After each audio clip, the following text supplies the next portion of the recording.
सहना भवतु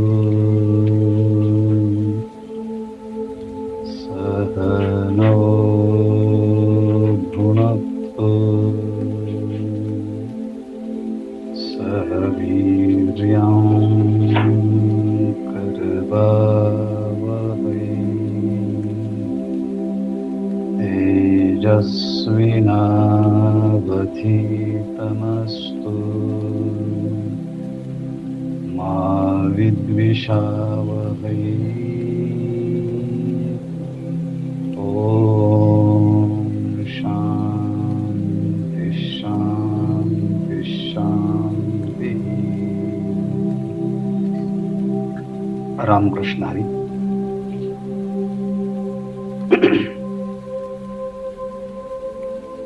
गतिर्भर्ता प्रभुः साक्षी निवासशरणं सुहृत् प्रभव प्रलयस्थानं निधानं बीजमव्ययम्। राजविद्या राजगुह्य योग नामक नवमोध्याय यातील भगवंताने मानवी जीवनाच्या कल्याणाच्या साठीची जी सिद्धांताची प्रणाली मांडलेली आहे त्याचा विचार आपण क्रमशः पाहत आहोत। भगवंताने सांगितलं की माझी उपासना कोणकोणत्या प्रकाराने लोक करतात। केन केन प्रकारेण उपासते इति उच्यते। ज्ञानयज्ञेन चाप्यन्ये जंतो मामुपासते एकत्वेन पृथक्त्वेन बहुधा विश्वतो मुखम्। ज्ञानयज्ञेन यजन्तः एकत्वेन मामुपासते अन्य पृथक्त्वेन मामुपासते आणि बहुधा विश्वतो मुखम मामुपासते। मग अशी उपासना केली जाते। मग प्रश्न विचारला, यदि बहुभी प्रकारे उपासते, जर अनेक प्रकाराने भगवंताची उपासना केली जाते, मग कथम त्वामेव उपासते इति, मग सगळ्या प्रकारची उपासना ही तुमचीच उपासना केली जाते असं कसं म्हणता। मग भगवंताने सांगितलं की सगळ्या प्रकारची केलेली उपासना ही माझीच उपासना कशी आहे हे सांगत असताना यज्ञाचं स्वरूप सांगितलं की मी अहम क्रतु अहम यज्ञ अहम स्वदा अहम औषधम अहम मंत्रा अहम एव आज्यः अहम अग्नि अहम हुतम। अर्थात हे सगळं मीच आहे। त्यामुळे यज्ञ करताना तशा प्रकारची भावना केल्यानंतर ही सुद्धा एक भगवंताची उपासनाच होऊ शकते। आणि तसंही जरी पाहिलं तर या संपूर्ण जगाचा माता पिता प्रपिता आणि धाता हे सर्व मीच आहे। जाणण्यास योग्य सुद्धा मीच आहे। पवित्र ओंकार हे माझं स्वरूप आहे। ऋग यजु साम हे सुद्धा मीच आहे। पिताहमस्य जगतो माता धाता पितामहः वेद्यं पवित्र ओंकार ऋक् साम यजुरे वच। किंच त्याचबरोबर मी फक्त जगाचा माता धाता प्रपितामहा वेद्यम पवित्र ओंकार एवढाच नाही तर अहम गतिर्भरता प्रभु साक्षी निवास शरणम सुहृत् प्रभव प्रलयस्थानम निधानम बीजमव्ययम अस्मि। अर्थात ह्या श्लोकाच्या मध्ये आपण एक क्रियापद जोडायचं अस्मि आणि याच्या अगोदर अहम जोडायचं अहम अस्मि। अहम गतिः अस्मि अहम भरतः अस्मि अहम प्रभुः अस्मि अहम साक्षी अस्मि अहम निवासः अस्मि अहम शरणम् अस्मि अहम सुहृत् अस्मि प्रभवः प्रलयः स्थानं निधानं बीजम् अव्ययम् अस्मि।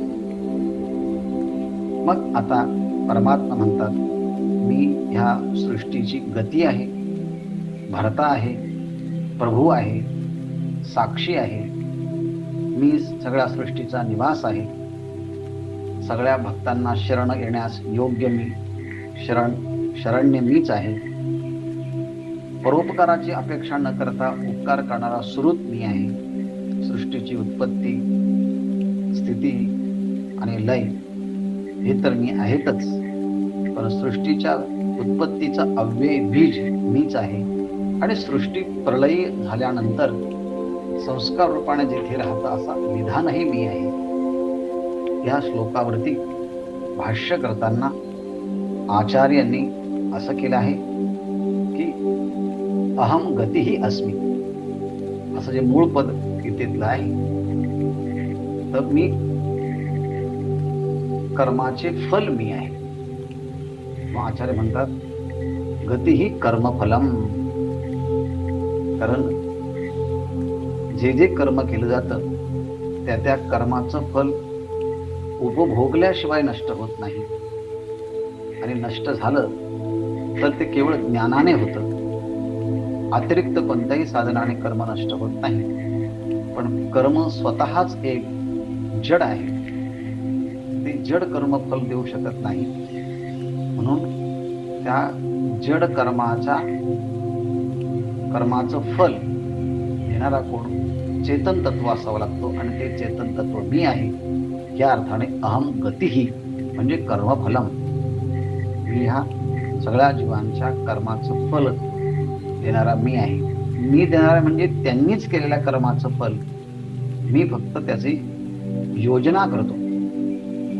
त्याचप्रमाणे अहम भरता, या सृष्टीचं भरण पोषण करणारा तो अहम भरता अस्मि, मी सगळ्या सृष्टीचं भरण पोषण करतो.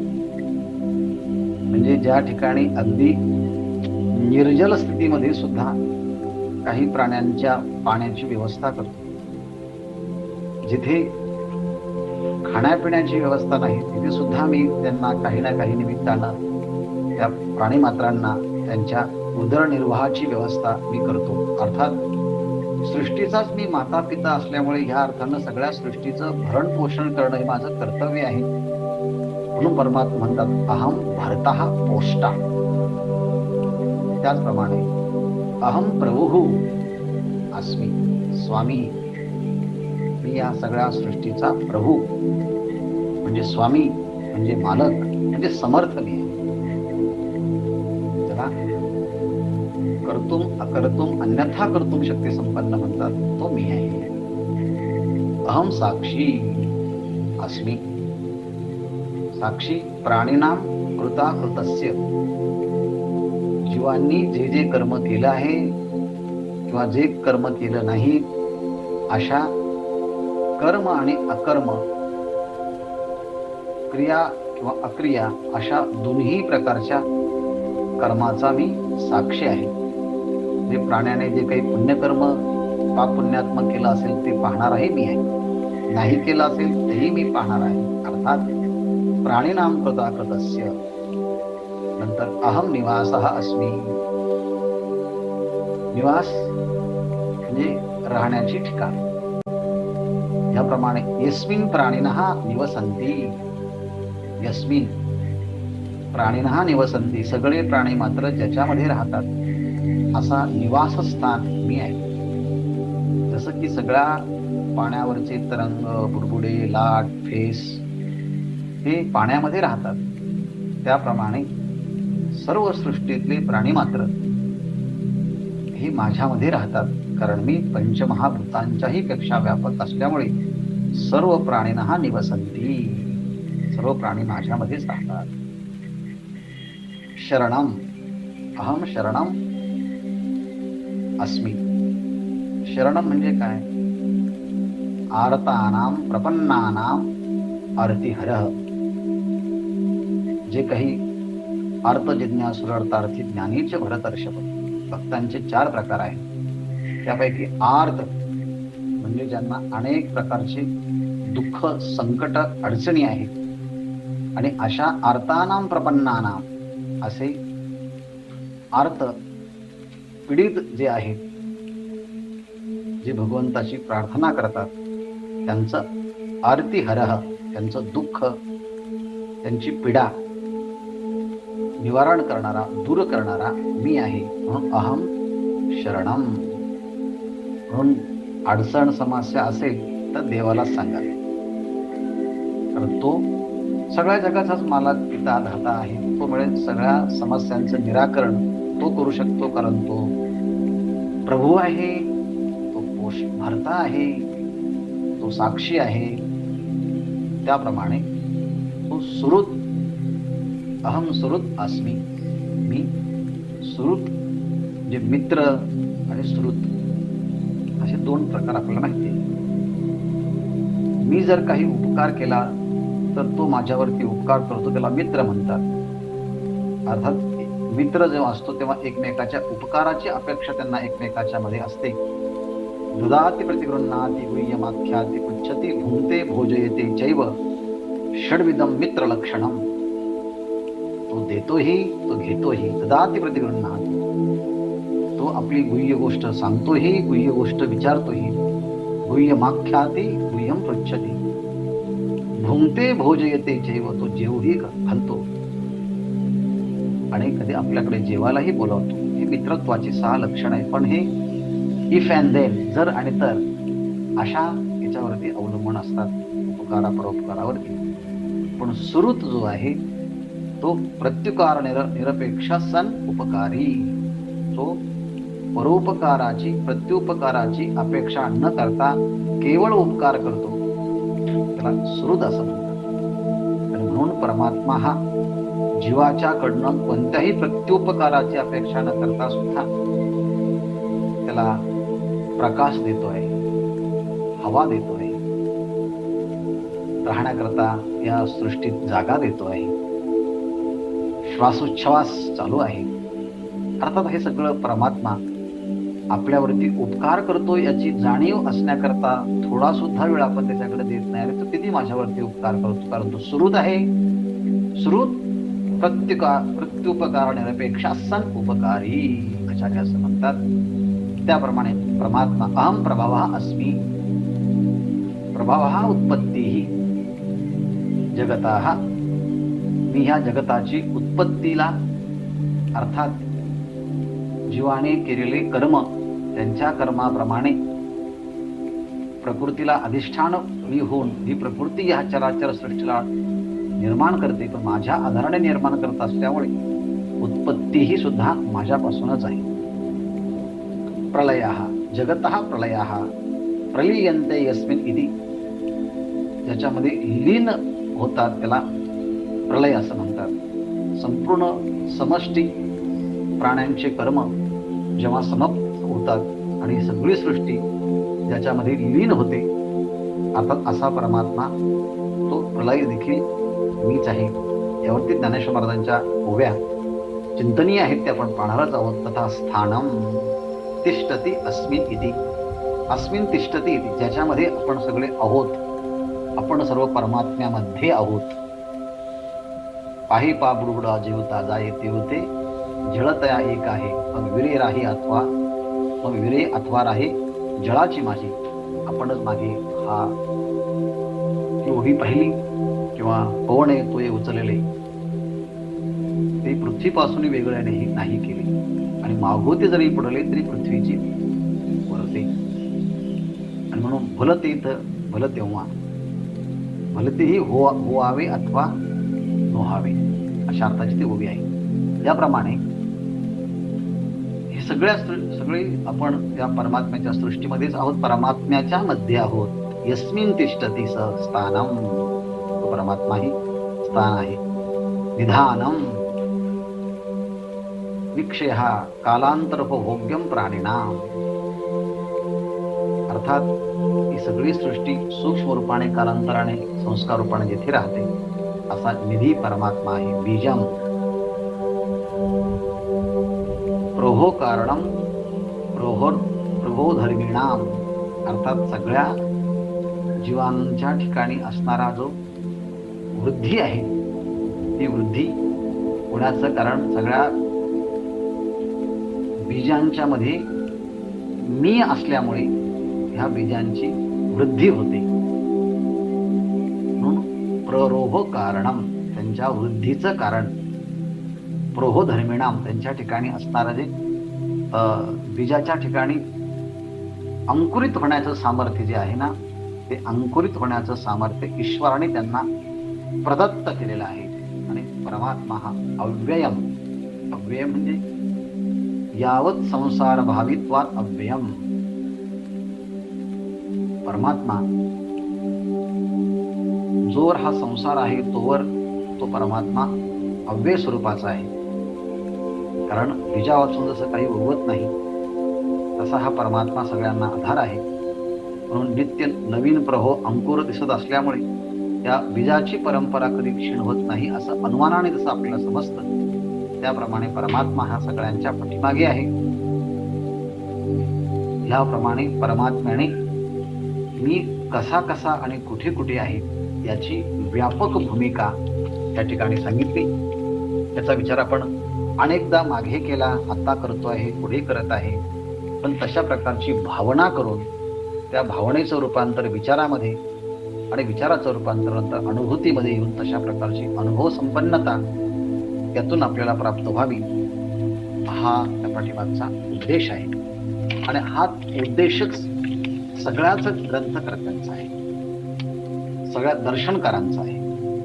म्हणून स्वतंत्र एकाच दर्शनाचा अभ्यास केला आणि इतर दर्शनांचा अभ्यास केला नाही तर कदाचित आपली इतर दर्शनांची ओळख होऊ शकत नाही. पण सगळ्या दर्शनांची ओळख जरी आपण समजून घेतले, त्यांच्या प्रतिपादनाची शैली वेगवेगळी असेल, पण ते सगळं बोलतात मात्र ते काही समान गोष्टींच्या बद्दल. जगताच्या बद्दल बोलतात, त्या जीवाच्या बद्दल बोलतात, जीवाच्या कर्माच्या बद्दल बोलतात, ते मुक्तीच्या बद्दल बोलतात. पण अनावश्यक विसंगती संगतात्मक विसंगती ज्याच्यामध्ये आहे अशा गोष्टी टाकून दिल्या. ते काही समान तत्व, चेतन तत्व आहे या सृष्टीला कारण,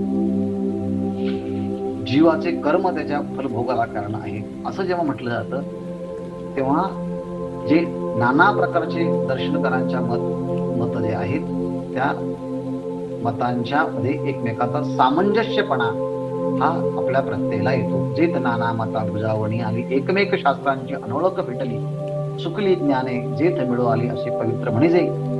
असं आपण पाहिलं की या सगळ्या शास्त्रकारांचं मत त्या परमात्म्याची स्वरूपभूतीचीच अनुभूती प्रगट करण्याकरता निर्मिती झालेली आहे.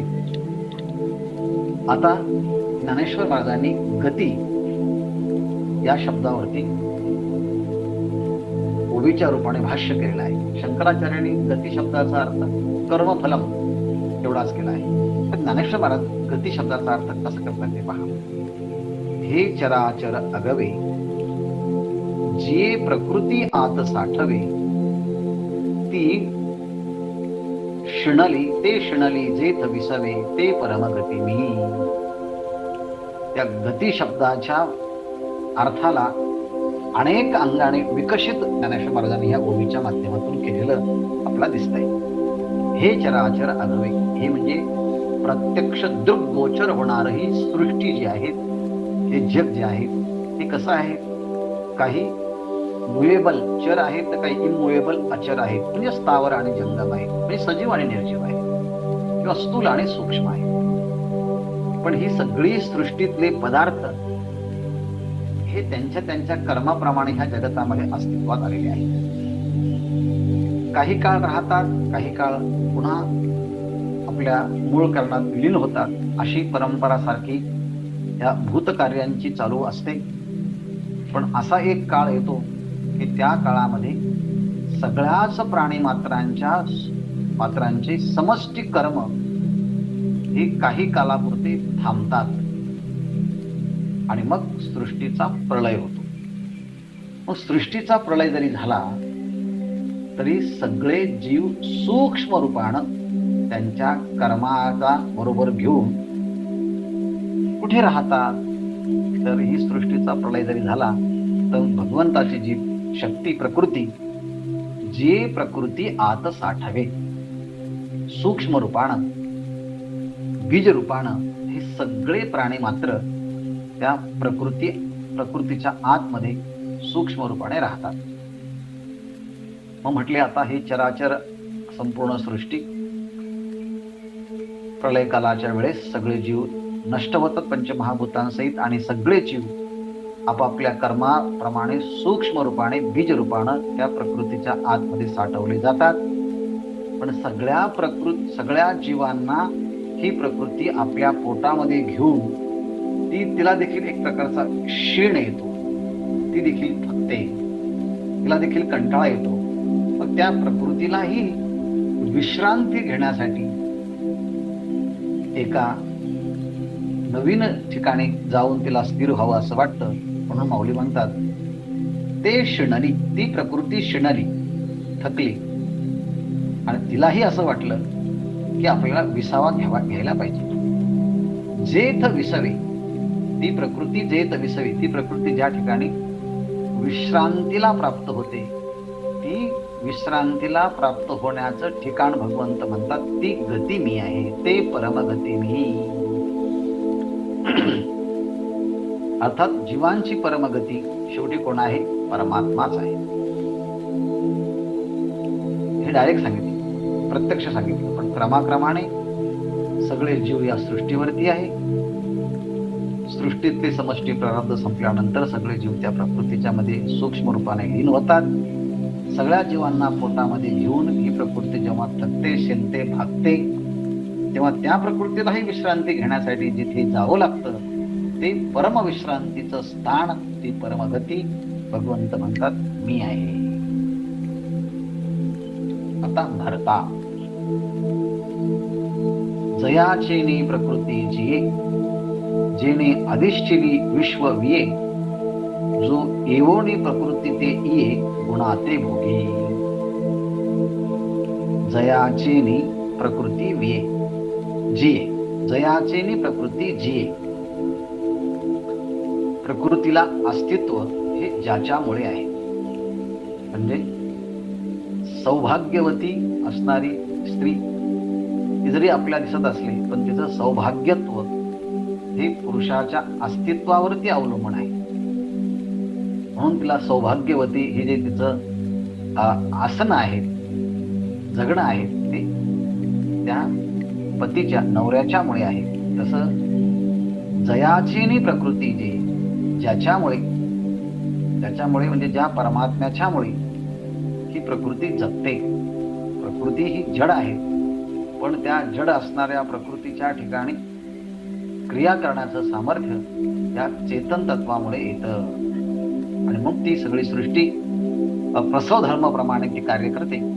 त्याप्रमाणे जयाचेनी म्हणजे ज्या परमात्म्याच्या अधिष्ठानामुळे, त्या परमात्म्याच्या सानिध्यामुळे किंवा सत्ता स्फूर्तीमुळे जी प्रकृती जिये, ती प्रकृती जगते. आणि जेणे अधिष्ठिली विश्वविये, जेणे म्हणजे ज्या परमात्म्याने अधिष्ठिली म्हणजे ह्या प्रकृतीचा तो अधिष्ठान बनला, आणि त्या अधिष्ठान रूप असणाऱ्या परमात्म्याच्या वरती ती प्रकृती अध्यस्त रूपाने आहे, किंवा परमात्मा आधार आहे, तर ती प्रकृती त्यावरती अधेय रूपाने आहे. आणि परमात्म्याची सच्चिद आनंद स्वरूपाची सत्ता स्फूर्ती ती घेते, आणि त्या सत्ता स्फूर्तीच्या प्रभावाने विश्व विये, ती विश्वाला विते म्हणजे विश्वाला प्रसवते, विश्वाला जन्म देते ती प्रकृती. असा दोन्हीकडे परमात्माच आहे. आणि असा असणारा जो परमात्मा, तो परमात्मा या देहाच्या मध्ये जीवात्म रूपाने प्रतिबिंबित होतो आणि या प्रकृतीशी तादात्म्य धारण करतो. आणि ह्या जीवरूपी या प्रतिबिंबानं परमात्म्याच्या अंशाने प्रकृतीशी तादात्म्य ठेवल्यानंतर तो जीव सात्विक, राजस, तामस इत्यादी जे काही कर्म करतो, त्या कर्माप्रमाणे त्या कर्माचा फलभोगही तो घेतो. जो एवोनी प्रकृती, जो ये प्रकृती एवोनी, जो ह्या मानवी देहरूपी प्रकृतीमध्ये एवोनी म्हणजे शुद्ध सत्वात्मक असणाऱ्या बुद्धीच्या ठिकाणी तो चैतन्याचं प्रतिबिंब पडल्यानंतर त्याला चिदाभास म्हणतात, त्याला जीवात्मा म्हणतात. आणि तो जीवात्मा ह्या प्रकृतीशी तादात्म्य धारण करतो आणि त्याला मग त्याने केलेल्या त्रिगुणात्मक कर्माचं फल सत्वगुण, रजगुण, तमोगुण ह्या पद्धतीने त्याला प्राप्त होतं. म्हणून तो गुणाते भोगी. सत्वगुणात्मक कर्म असेल तर सुख भोगील, रजगुणात्मक कर्म असेल तर तो दुःख भोगील, आणि तमोगुणात्मक कर्म असेल तो आणखी जड अशा योनीला तो प्राप्त होईल. अर्थात तो मीच आहे, जो विश्वश्रेयेचा भरता, मीची गा पंडुसुता, मी गोसावी समजता त्रैलोक्याचा. याप्रमाणे परमात्मा हा स्वामी आहे, भरता आहे. तो कसा भरता आहे? विश्वश्रेयेचा भरता. विश्व ही श्री म्हणजे लक्ष्मी. तो परमात्मा विश्वरूपी लक्ष्मीचा पती आहे, म्हणून तो विश्वश्रेयेचा भरता. संपूर्ण विश्व ही जर लक्ष्मी असेल आणि तिचा जो पती असेल, तिचं संगोपन करणं ह्या परमात्म्याचं मुख्य कर्तव्य आहे. म्हणून विश्वश्रेयेचा भरता मीची गा, हे पंडुसुता, मीच या लक्ष्मीचा पती आहे, विश्वलक्ष्मीचा. आणि म्हणून त्या सगळ्या सृष्टीमध्ये जन्माला येणाऱ्या बालकाला त्याच्या अगोदरच दुधाची उत्पत्ती करून ठेवावी लागते आईच्या स्तनामध्ये. तो जीव जसा मोठा व्हायला लागतो, ते दूध कमी पडायला लागतं आणि त्याची वृद्धीसाठी त्याला अन्नाची गरज वाटायला लागते, तेव्हा परमात्म्याने त्याला दात दिलेले असतात. पण तो आणखी आता त्यापेक्षा त्याची जठर अग्नी प्रदीप्त होऊन तो आणखी वाढ होऊ लागते, त्याला आणखी खावं असं वाटतं. तेव्हा ते कोवळे दात कमी पडू लागतात. पण ईश्वर त्यांना पुन्हा चांगले प्रबल सशक्त असणारे दात प्रदत्त करतो आणि मग त्यांची तीही व्यवस्था करतो. जेव्हा पचन संस्था कमी होऊ लागते, तेव्हा त्यांनी जर तशाच पद्धतीने जर खाल्लं तर अपचन होईल. म्हणून असलेले दात पाडून टाकण्याचंही काम तो परमात्माच करतो, कारण तो विश्वश्रेयेचा भरता आहे. भरण पोषण मग तो हलकं खातो, कमी खातो, जेवढं आवश्यक आहे तेवढंच खातो. त्या निमित्ताने त्या प्रत्येक जीवांचं भरण पोषण तो परमात्माच करतो. म्हणून विश्वश्रेयेचा भरता मीची गा पंडुसुता, मी गोसावी समजता त्रैलोक्याचा. मी समजता त्रैलोक्याचा गोसावी. परमात्मा म्हणतात, जे काही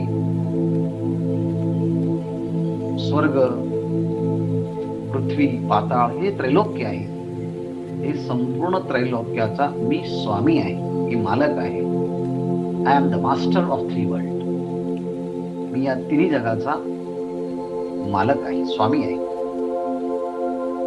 मग जर तुम्ही मालक आहात, स्वामी आहात, प्रभू आहात, आणि प्रभू, स्वामी, मालक असं म्हटलं की तो समर्थ असतो. आणि तो समर्थ असल्यामुळे त्याच्या केवळ उपस्थितीमध्ये, त्याच्या केवळ उपस्थितीच्या सत्तेमुळे जगातले अनेक व्यवहार हे सुरळीत चालत असतात. म्हणून ऑफिसमध्ये फक्त बॉस फार काम करत नाही, फक्त येऊन बसतो. मुख्याध्यापक फार लेक्चर घेत नाही, किंवा एखाद्या कॉलेजचा प्रिन्सिपल देखील फार लेक्चर घेत नाही. फक्त तो उपस्थित आणि ऍडमिनिस्ट्रेटिव्ह काम पाहत असतो. पण त्याच्या उपस्थितीमध्ये सगळ्या गोष्टी सुरळीत व्यवस्थित चालत असतात, कारण त्याचा तेवढा तो समर्थ अधिकार असतो. मग जर त्रैलोक्याचा अधिकारी समर्थ प्रभू तुम्ही आहात, तर तुमच्या सत्तेने सुद्धा अनेक व्यवहार होत असतील. भगवंत म्हणतात, वा वा, नाहीतर काय, होतातच ना. मग होत असेल तर कोणकोणते होतात? परमात्मा आपल्या प्रभुपदाच्या संबंधाचं सामर्थ्य वर्णन करताना माऊलींनी जे शब्द वापरले ते अशाही पहा. आकाशे सर्वत्र वसावे, वायूने नावभरी उगे नसावे, पावके दहावे वर्षावे जळे. पहिलं प्रभू समर्थ कसा हे सांगण्याकरता आकाशे म्हणजे आकाशाने, सर्वत्र म्हणजे सर्व ठिकाणी, वसावे म्हणजे राहावे. म्हणून आकाश हे पृथ्वी, आप, तेज, वायू या चारही महाभूतांना आपल्या पोटामध्ये घेतो आणि ह्या चारही महाभूतांच्या मध्ये तो वायू आहे किंवा या पंचमहाभूतापासून निर्माण झालेले जेवढे काही पदार्थ आहेत त्या सगळ्या पदार्थांच्या मध्ये हा वायू आहे. पोटात सुद्धा वायू आहे म्हणून आपल्याला नीट ढेकर देता येतात, खाता येतं, कारण तिथे मध्ये स्पेस आहे. म्हणून ह्या आकाशाने सगळीकडे असायला पाहिजे, कारण मी जेव्हा बोलतो तेव्हा तुम्ही ऐकतात, तुम्ही बोलतात तेव्हा मी ऐकतो. हा जो स्पेस आहे तोही आकाशामुळेच आपल्याला कळतं. म्हणून त्याचं खूप मोठं कॉन्ट्रीब्युशन मानवी जीवनामध्ये आहे. म्हणून आकाशाने सगळ्या ठिकाणी असावं ही माझी आज्ञा आहे. माझ्या आज्ञेमुळेच आकाशे सर्वत्र वसावे, आकाशाने सर्वत्र राहावं असं मी कमांड त्याला दिली आहे, आज्ञा दिली आहे, म्हणून तो राहतो. दुसरं, वायूने नाव भरी उगे नसावे. वायूने उगे नसावे, वाऱ्याने उग म्हणजे शांत नसावं. किती नाव भरी, अगदी क्षणभर सुद्धा या वायूने स्थिर एका जागेवर राहू नये. समजा सगळ्या जगातला वारा क्षणभर साठी जर स्थिर राहिला तर सगळे जीव यद्गत्वाला निवर्तन्ते असं होऊन जाईल. सगळे सजीव सृष्टी नाहीशी होऊन जाईल. म्हणून सगळ्या जीवांच्या पर्यंत या वायूने पोचावं याकरता सतत गतिमान राहावं हे सुद्धा वायूला माझी आज्ञा आहे. म्हणून वायूने क्षणभरी नावभरी उगे नसावे, क्षणभर सुद्धा शांत राहू नये. पावके दहावे, पावक शब्दाचा अर्थ आहे अग्नी. पावके म्हणजे अग्नीने, दहावे म्हणजे जाळावे. अग्नीच्या ठिकाणी असणारी ज्वलनशीलता, दाहकता, जाळण्याचं सामर्थ्य परमात्म्याने वायूला दिलं आणि सांगितलं तुझ्यामध्ये जेही कोणी येईल त्याला जाळून टाकावं. पावसाला सांगितलं वर्षावे जळे, जळे वर्षावे.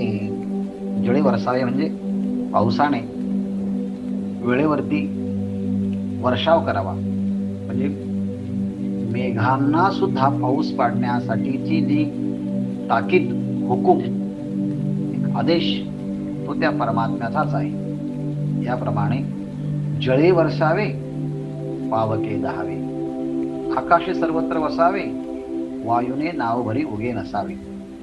अर्थात तृतीय विभक्तीने ही कर्त्यांची योजना केलेली आहे. आणखी काय आहे? पर्वती बैसका न संडावी, समुद्र रेखा नोलंडावी, पृथ्व्या भूते वाहावी ही आज्ञा माझी. आता ही आज्ञा माझी हे पद 281 ओवीला सुद्धा लावायचं आणि 82 ला सुद्धा. म्हणजे आकाशे सर्वत्र वसावे ही आज्ञा माझी, वायूने नाव भरी उभे नसावे ही आज्ञा माझी, पावके दहावे ही आज्ञा माझी, वर्षावे जळे वर्षावे ही आज्ञा माझी, आणि पर्वती बैसाकांना संडावी ही आज्ञा माझी, समुद्र रेखा नोलंडावी ही आज्ञा माझी, आणि पृथ्व्याभूते व्हावी ही आज्ञा माझी. अर्थात ही माझी आज्ञा या पदाचा अध्याहार या दोन्ही ओळीच्या प्रत्येक पदाशी केला की मग अर्थ करण्याच्या दृष्टीने सुलभता ही येते, कळण्यासाठी सुद्धा आणि सांगण्यासाठी सुद्धा. याप्रमाणे पर्वती बैसकान संडावी. पर्वती म्हणजे पर्वतांनी, डोंगरांनी, बैसकान संडावी आपली जी बैठक आहे, आपली जी जागा आहे, ज्या जागेवरती जो पर्वत आहे त्या पर्वताने त्या जागेवरच राहावं ही आज्ञा माझी. म्हणतात असं पूर्वीच्या काळामध्ये पर्वतांना पंख होते आणि ते इतस्ततः जात असत असं पुराणात वर्णन आहे. परंतु परमात्म्याने आज्ञा दिली की आता असं नाही करायचं. आता तुम्हाला जी जागा नेमून दिली, दिस इज युअर फिक्स प्लेस, तुमची आता ही निश्चित जागा आहे. या जागेवरून आता तुम्ही इकडे तिकडे मूव्ह होऊ नका, जाऊ नका. पर्वती बैसकान संडावी, पर्वतांनी आपली बैसका म्हणजे आसन जागा सोडू नये. मुलं शिक्षक सांगताना आपापल्या जागेवरती सगळ्यांनी बसून घ्यावं, कोणी जागा सोडायची नाही. तसं ह्या कृष्णम वंदे जगद्गुरू असणाऱ्या परमात्म्याने शिक्षकाने या सगळ्या पर्वतांना जागा आज्ञा दिली. कोणीही आपली जागा सोडायची नाही. पर्वता हो पर्वती बैसकाना संडावी. नंतर समुद्री रेखा नोलंडावी. अर्थात त्या पृथ्वीवरती 71% पाणी आणि 29% जमीन आहे, असा आपला भूगोल शिकवतो आपल्याला. मग जर 29% फक्त जमीन असेल आणि 71% पाणी असेल, तर 29% असणाऱ्या जमिनीला 71% पाणी कधीही ढेकळासारखं विरवू शकतो. पण भगवंताने समुद्राला आज्ञा दिली आहे, ही तुझी रेषा आहे, सीमांत रेषा, याच्या पलीकडे तू जाऊ नये, या रेषाचं उल्लंघन करू नको, ही माझी आज्ञा आहे. समुद्री रेखा ओलांडावी, समुद्राने आपली रेषा ओलांडू नये. पण लोकच जर आता समुद्राच्या आतमध्ये येऊन राहायला लागले तर सुनामीचा तडाखा बसल्याशिवाय राहत नाही. त्यात निसर्गाची काय चूक आहे, समुद्राची काय चूक आहे? बद्रीनाथ केदारनाथच्या त्या गंगेच्या तीरावरती लोकच जर येऊन राहायला लागले आणि जोराचा पाऊस आला आणि सगळेच वाहून गेले, तर ती नदी तरी काय करणार? नदीमध्ये तुम्ही येऊन आलात ना, मग ती आपली जागा दाखवणारच नाही.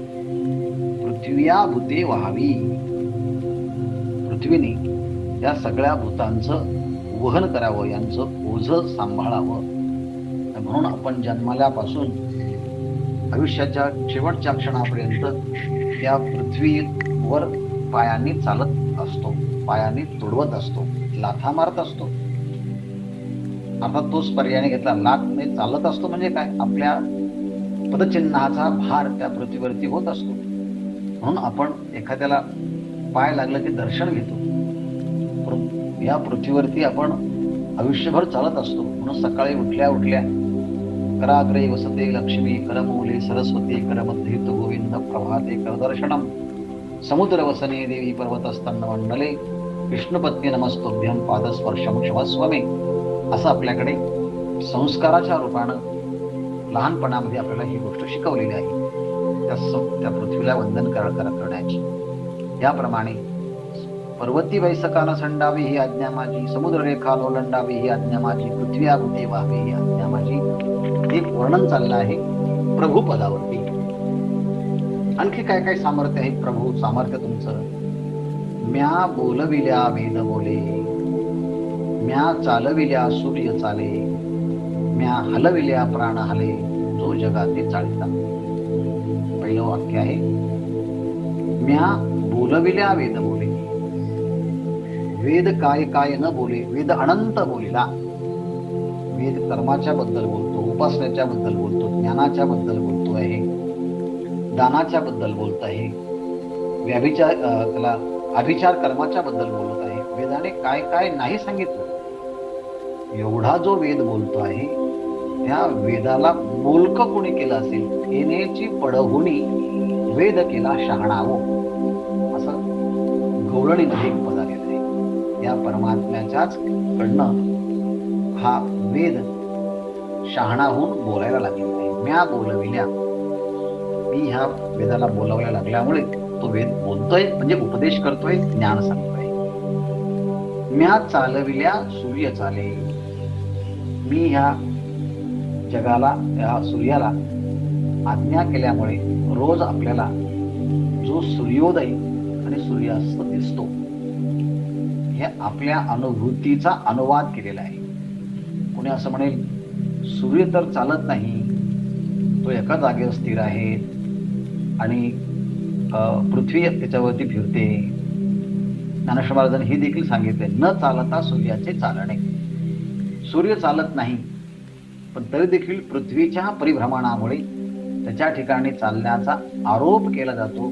त्या आरोपाचा अनुवाद म्हणून ज्ञानेश्वर महाराज म्हणतात, म्या चालविल्या सूर्य चाले. अर्थात माझ्या सत्तेमुळेच रोज सूर्योदय आणि सूर्यास्त तो होत असतो.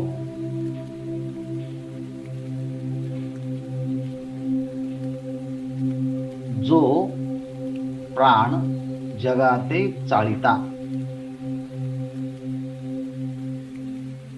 जो जगाचा चालक आहे परमात्मा, तो सांगतो आहे संपूर्ण जगाला हलविणारा, जगाला चालवणारा, चळणवळण ज्याच्यामुळे होतं ते म्हणजे आपल्या शरीराच्या मध्ये असणारा प्राण. म्हणून जो प्राण जगाते चालिता,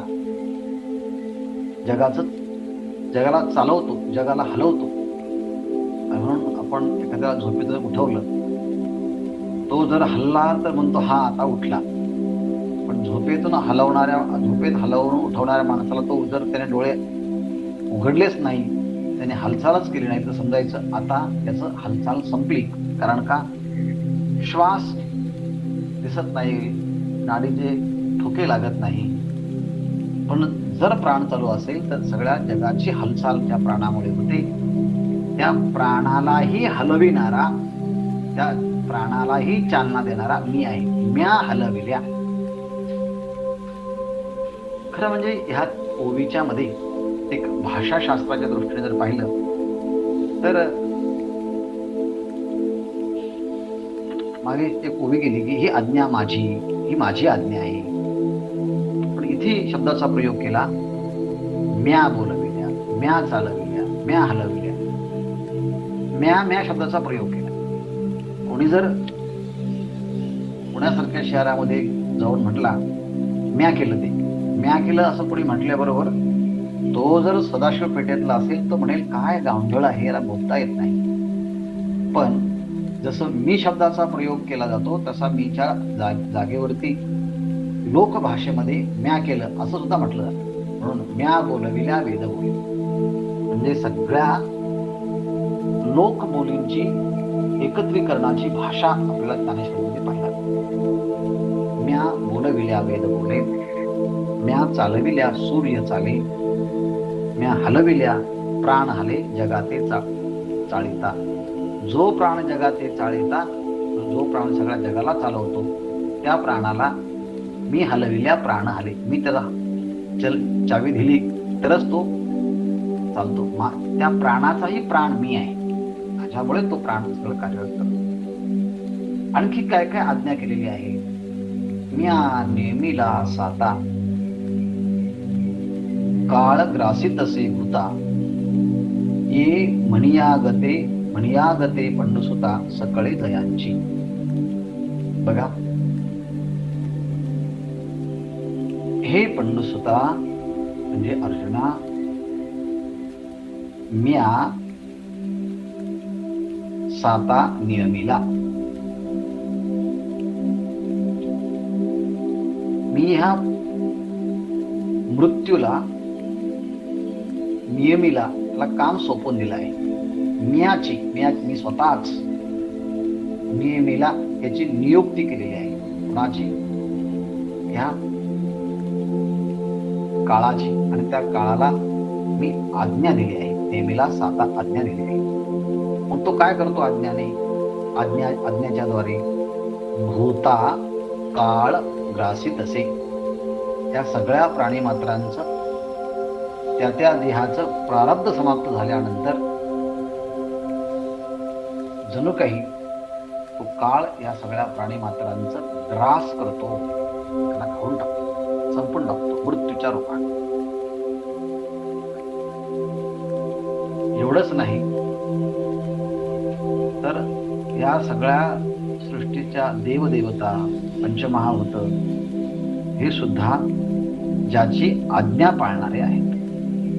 म्हणून जयाचे सकळे हे म्हणियागते, सगळे पंचमहाभूत तो जसा म्हणेल त्याप्रमाणे ते वागत असतात. अर्थात त्याची सत्ता त्या सगळ्यांच्यावरती. असा जो आहे तो समर्थ, त्याला स्वामी असं म्हटलं. गती भरता प्रभू, तो प्रभू आहे. याप्रमाणे ऐसा जो समर्थ, प्रभू म्हणजे समर्थ, कर्तुम सर्व शक्तीने समर्थ तो प्रभू. ऐसा जो समर्थ, तो मी जगाचा नाथ, गगना ऐसा साक्षीभूतो तोही मीची. ऐसा जो समर्थ, असा कोणता समर्थ आहे?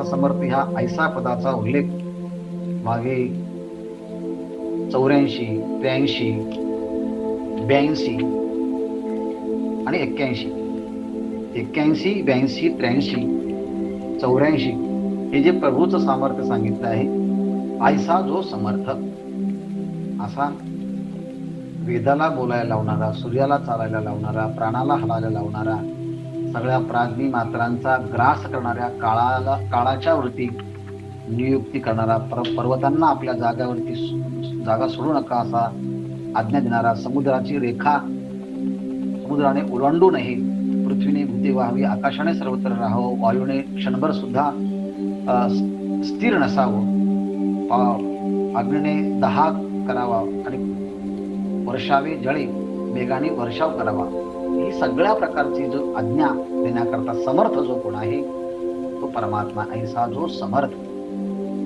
तो जो समर्थ परमात्मा आहे ना, म्हणतात मी असा जगाचा नाथ आहे. माझ्याशिवाय संपूर्ण जगत हे अनाथ आहे, म्हणून या अनाथ असणाऱ्या जगाचा नाथ मी आहे. एवढंच नाही तर अहम साक्षी अस्मी, मी साक्षी आहे असं जे म्हटलंय मूळ गीतेच्या पदामध्ये, त्यावरती आचार्यांनी भाष्य करताना असं म्हटलं आहे की साक्षी असं म्हणताना तो तुम्ही कृताकृतस्य प्राणिनाम, तुम्ही जे पुण्यकारक कर्म केलं आहे किंवा पुण्यकारक कर्म केले नाही किंवा पापकारक कर्म केलं आहे, अर्थात या सगळ्यांना पाहणारा तो परमात्मा आहे. तो कसा आहे? तो सगळ्यांना पाहणारा असून सगळ्यांच्या पेक्षा अलिप्त आहे हे सांगण्याकरता गगना ऐसा साक्षीभूतू तोही मीची. जसं आकाश सगळ्या प्राणीमात्रांच्या मध्ये राहून, सगळ्यांच्या मध्ये राहून सुद्धा ते कशाने लिप्त होत नाही, अग्नीने जळत नाही, पाण्याने ओला होत नाही, वायूने सुकत नाही, शस्त्रास्त्राने तुटत नाही, पण या सगळ्यांच्या मध्ये तो वायू असून सुद्धा तो उदासीनतेने राहतो. तो सर्वांचा द्रष्टा आहे, सर्वांचा साक्षी आहे. असा मी सुद्धा त्या सगळ्या प्राणी मात्रांचा साक्षी आहे. आता ये नामरूपी अगवा, भरता ह्या पदावरती ये नामरूपी गतीर भरता प्रभू साक्षी निवास पदावरती, ये नामरूपी अगवा जो भरला असे पांडवा आणि नामरूपाचा ओलावा आपणची जो. हे पांडवा, हे अर्जुना, ये अघवा नामरूपी जो भरला असे. इही म्हणजे या, अघवा म्हणजे संपूर्ण, नामरूपी म्हणजे नामरूपात जो भरला आहे, अर्थात सगळ्या नामरूपाला अधिष्ठान हे सच्चित आणि आनंद स्वरूपाचं आहे आणि त्यावरती नाम आणि रूप हे मायेचे दोन अंश राहतात. अर्थात या सगळ्या नामरूपाच्या मध्ये तो परमात्मा भरलेला आहे आणि नामरूपाचा ओलावा आपणची जो, आणि या नामरूपांना आधारही तोच आहे आणि या नामरूपांच्या मध्ये भरलेलाही तोच आहे. असं कसं बरं? आधारही तोच आहे, त्यामध्ये भरलेला आहे, असं उदाहरण एखादं सांगता येईल का? म्हणजे सांगता येईल, सांगा. मग लगेच दृष्टांताच्या मध्ये अत्यंत कुशल असल्यामुळे वक्ता हा दृष्टांत कुशल हा असं म्हटलं जातं. दृष्टांत कुशल वक्ता असला पाहिजे, म्हणून एखादी संकल्पना सांगितल्याबरोबर त्या संकल्पनेचा विस्तार सांगण्याकरता पटकन उदाहरण देतात. जैसे जळाचे कल्लोळ आणि कल्लोळी अति जळ, ऐसेनी वसवी तसे सकळ तो निवास मी. मी अबोड आहे, मी निवासस्थान आहे. कसं? जळाचे कल्लोळ, पाण्याच्या लाटा. पाण्यापासून लाटा उत्पन्न होतात म्हटले हो. त्या लाटांना आधार कोण आहे? पाणी. लाटांना आधार पाणी आहे आणि त्या लाटांच्या मध्ये कोण आहे? तिथे पण पाणी आहे. कल्लोळी जळ अथी, त्या लाटांच्या मध्ये पाणीच असते. म्हणजे त्या लाटांना आधारही पाण्याचाच आणि लाटांच्या मध्ये सुद्धा पाणीच. त्याप्रमाणे सर्व जीवांना आधारही परमात्माच आणि सर्व जीवांच्या मध्ये राहणाराही परमात्माच, म्हणजे तो निवास. आपण घर बांधलं की वेगवेगळे नावं देतो. लक्ष्मी निवास,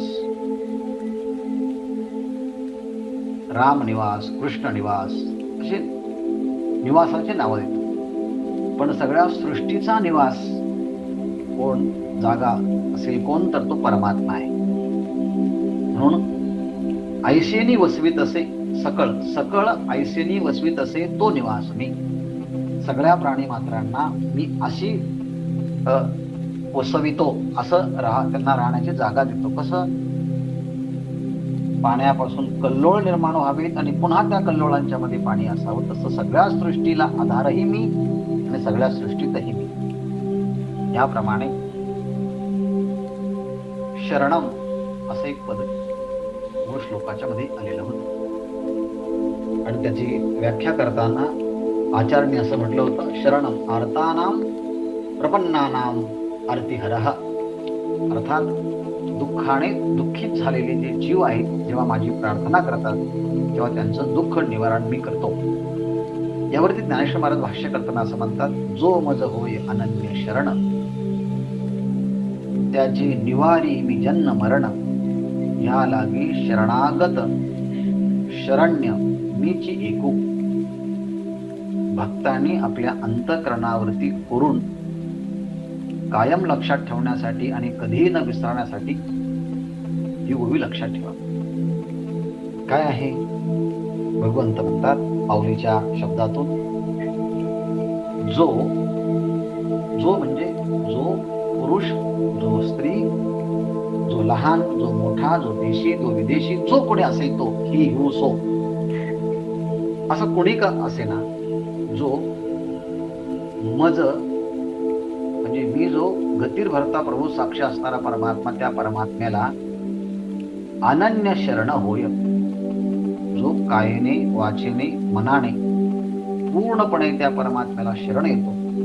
परमात्मा सांगतात त्याचे आणि अनन्य शरणागताचे काय करतो? जन्म मरण मी निवारी. अर्थात त्याचा जन्म आणि मरण म्हणजेच जन्माचे दुःख आणि मरणाचे दुःख, अर्थात जन्म मरणाच्या दुःखाचं मी निवारण करतो. म्हणजे माझा शरण जो येतो त्याला जन्माचंही दुःख होत नाही. म्हणून तर तुकाराम महाराज म्हणतात, घेईन मी जन्म याचसाठी देवा. किंवा तुकाराम महाराज म्हणतात की आता आम्हाला कसलंच दुःख असल्यामुळे तुका म्हणे गर्भवासी, सुखे घालावे आम्हासी. याप्रमाणे जन्म मरणाचं दुःख मी त्यांची निवारी, जो मज अनन्य शरण होय. आणि असं जर सत्यता असेल तर जीवाने शरणागती पत्करायची असेल प्रार्थनेच्या रूपानं, तर ती परमात्म्याचीच स्वीकारावी. यासाठी भगवंत म्हणतात, या लागी, या कारणाकरिता शरणागत, जो कोणी शरणागत आहे, शरण आलेला आहे, अशा शरणागताला शरण्य, शरणगताला शरण जाण्यास योग्य. शरण्य म्हणजे शरण जाण्यास योग्य. कोणाला शरण जाण्यास योग्य? शरणागता शरण्य. त्याकरता शरण जाण्यास योग्य असा शरणागत कोणी असेल तो मीच आहे. याप्रमाणे त्या परमात्म्याचा शरणम हे पद दिलं आहे. गतीर भरता प्रभू साक्षी निवास शरणम, हा शरणम पद आहे. याप्रमाणे मीची एक अनेकपणे वेगाळलेली प्रकृती गुणे, जित जगाची प्राणे वर्तत असे. आता प्रकृती गुणे, प्रकृती गुणे म्हणजे प्रकृतीच्या गुणांच्या द्वारे. प्रकृती सत्वगुणात्मक आहे, रजगुणात्मक आहे, तमगुणात्मक आहे. आणि ह्या तीन गुणांची विषम अवस्था झाली की मग त्या सृष्टीच्या मध्ये बदल घडतो, मग वेगवेगळे रूप तयार होतात. म्हणून प्रकृती गुणे वेगाळलेली त्या प्रकृतीच्या तिन्ही गुणांच्या वेगवेगळ्या गुणांच्या अनुसार काय होतो, अनेकपणे प्रकृती गुणे वेगाळलेली अनेकपणे त्या प्रकृतीच्या वेगवेगळ्या गुणांच्यामुळे कधी सत्वगुणाचं आधिक्य तर तमगुण रजगुण कमी, रजगुणाचं आधिक्य सत्वगुण तमगुण जास्त, अर्थात त्या कमी जास्तपणामुळे वेगवेगळ्या सृष्टीचे वेगवेगळे प्राणी अनेक तयार होतात. परंतु जित जगाचे प्राणी वर्तत असे, मीच एक जित जगाचे प्राणी वर्तत असे, परंतु मीच या सगळ्या प्राणी मात्रांच्या ठिकाणी जो समष्टी प्राण आहे, तो समष्टी प्राण कोण असेल तर मीच असल्यामुळे त्या प्राणाच्या रूपानं मीच अनेक रूपाने व्यवहार करतो. म्हणजेच प्राण, अपान, समान, उदान, व्यान, नाग, कूर्म, कृकळ, देवदत्त आणि धनंजय, अर्थात ही प्राण सिस्टम जी आपल्या शरीरामध्ये चाललेली आहे, वेगवेगळ्या स्थानावरती तो प्राण जाऊन वेगवेगळे कार्य करतो आणि त्याप्रमाणे त्याला वेगवेगळेपणा प्राप्त होतो. म्हणून मी एक जित जगाचे आणि प्राणी अनेकपणे वर्तत असे असा, मी एकच प्राणरूपाने अनेक पद्धतीने व्यवहार करतो.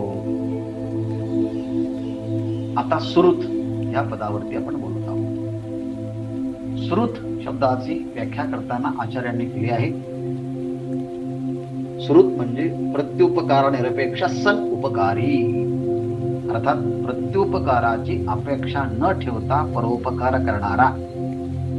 आणि कोणाला? सगळ्यांना परोपकार करणारा. कसा परोपकार करतो हे सांगण्याकरता सूर्याचं उदाहरण दिलं आहे. पहा, जैसा समुद्र थिल्लरण म्हणता, भलतेत बिंबे सविता, तैसा ब्रह्मादी सर्वाभूता, सुरुत तो मी. जैसा सविता, सविता नाम सूर्य काय आहे? जैसा सविता समुद्र न म्हणता, जैसा सविता थिल्लर न म्हणता. समुद्र सविता म्हणजे सूर्य असं म्हणत नाही, हा अथांग विशाल समुद्र आहे, त्याच्यामध्ये मी प्रतिबिंबित होईल. आणि हे पाण्याचं थिल्लर म्हणजे डबकं आहे, यामध्ये मी प्रतिबिंबित होणार नाही. पण सूर्य हा समुद्र आहे का पाण्याचं डबकं आहे, अशा त्यांच्या प्रकृतीचा,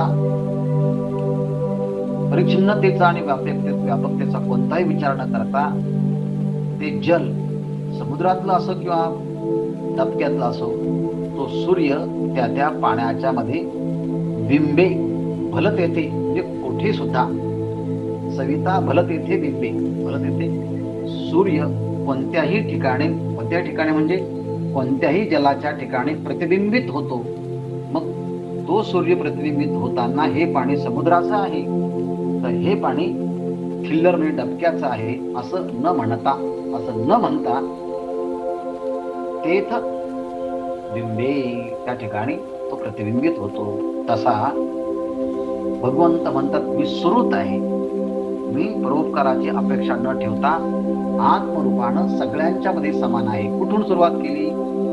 ब्रह्मादी, आधी ब्रह्मा देवाच्या पासून सुरुवात करून सर्वाभूता, सगळ्या प्राणी मात्रांच्या अगदी मुंगीच्या पर्यंत सगळ्या जीवांच्या मध्ये परमात्मा, जो ब्रह्मदेवाच्या अंतःकरणामध्ये चैतन्य आहे ते चैतन्यच मुंगीच्या मध्ये आहे, तेच घोड्याच्या मध्ये, सगळ्या प्राणी मात्रांच्या मध्ये आत्मरूपाने तोच नटलेला आहे. आणि म्हणून जे चैतन्य, जो आत्मा ब्रह्मदेवामध्ये आहे तोच आपल्यामध्ये आहे. कारण परमात्मा सुरुत असल्यामुळे सगळ्यांच्या मध्ये अंतःकरणामध्ये तो परमात्मा परोपकाराची अपेक्षा न करता सगळ्यांना प्राण प्रदत्व करणारा परोपकारी आत्मा आहे. शेष विचार उद्या बघूया. ओम पूर्णमदः पूर्णमिदं पूर्णात् पूर्णस्य पूर्णमादाय पूर्णमेवावशिष्यते. ओम शांति शांति.